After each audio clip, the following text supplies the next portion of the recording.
Мына ушул аяттан билинет, аял заттын негизги вазифасы бул үйдүн иши. Үй ишини аткарышлык, үйдөгү иштерге алек болушулук бул аялдын милдети. Аллах субханаху ва таала мына ушул аяттан вақарна фи буютикунна, үйүңөрдө тургула, үйүңөрдө отургула, үйүңөрдөн сыртка зарылчылык болбосо чыга бербегиле деген аят.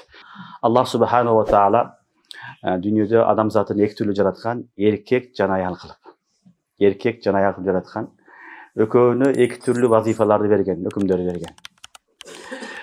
Мына ушуну пайгамбарыбыз саллаллаху алейхи ва саллям өзүнүн кызы Фатима энебизди Хазрат Алиге бергенден кийин үйүнө барып туруп экөөнө айткан, эскерткен. Али, сен сырттагы үйдөрдү кыласың деген, сырттагы иштерди кыласың деген, сырттагы иштерди сен аткарасың деген. Кызына Фатима, үйдүн ичиндеги иштер сага карайт деп пайгамбарыбыз саллаллаху алейхи ва саллям жашоодун кандай болуштугуну, кандай тартипте кетиштигини өзү баяндап көрсөтүп берген. Ошон үчүн эркекти Аллах субханаху ва таала күчтүү кылып жараткан. Ал сырттагы иштерди кылат. Ал эркектер менен аралашат, эл менен аралашып иштейт. Ал эми аял затыны Алла таала назик кылып жараткан. Алар үйдөгү иштер менен алек болот.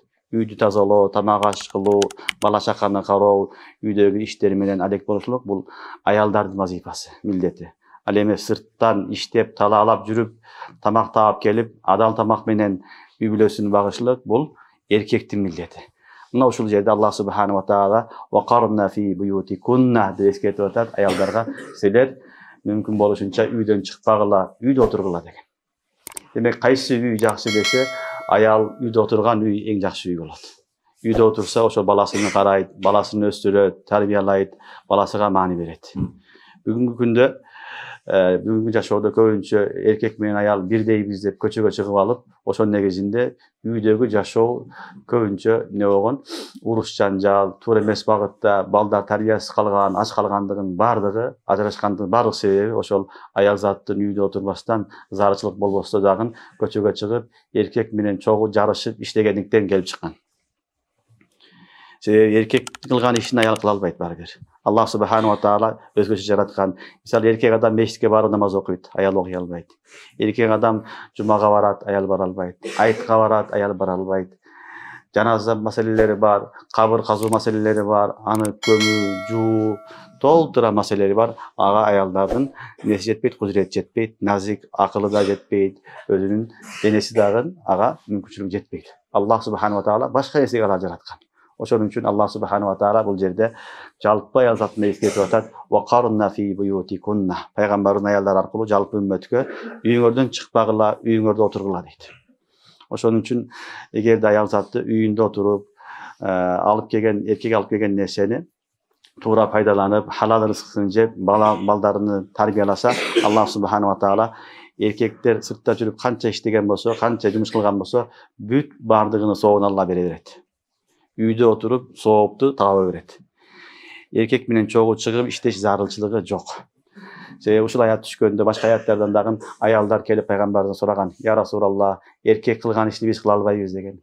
Алар мешитке барат, жаназага барат, башка иштерди кылышат, ийин таркатат, даават кылышат, көптөгөн жакшылыктарды кылат, биз кыла албайбыз дегенде пайгамбарыбыз саллаллаху алейхи ва саллям ошол үйдү карап, бала чакасын карап отурсаңар, эркек кылган соопту бардыгын үйдө отуруп эле тапсаңар болот деген. Ошон үчүн эркек адам кылган ишти аял киши үйдө тапса деле болот. Эгерде үйдө тынчтык жок болсо, эркек адам эчтеке кыла албайт. Үйүң тынч болсо, анан бир жерге барып иштейсиң, ошол жерге барып сабак бересиң, бала окутасың, имам болосуң, жумушуңа барып иштейсиң, бардыгыны бөлүп койгон, ачан барып иштейсиң, үйүңдө тынчтык болсо, үйүңдө балдарыңды караган, үйүңдү карай турган бир адам, аялың, жубайың болсо.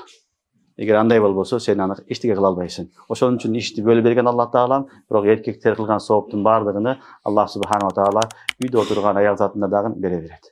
Аллахтын фазлы карамы кенен ушундай зат. Ошон үчүн Аллах субханаху ва таала вақарна фи буютикунна, аялдарга хитап кылып, үйүңөрдөн чыкпай, үйүңөрдө отургула деген сөз. Албетте аялдар зарылчылыкта гана чыкса болот. Зарылчылыкта гана сафарга чыкса болот, сыртка чыкса болот. Зарылчылык болбосо, аял затынын үйдө отурганы жакшы. Аял заты канчалык үйдө көп отурса, ошончолук анын кадыр баркы көтөрүлөт. Кадыр барктуу, сыйлуу аял болот. Köçede жүргөн, базарда жүргөн аялдын көп кадыр баркы боло бербейт. Ал базарда жүргөн көп аялдардын кадыр баркы боло бербейт.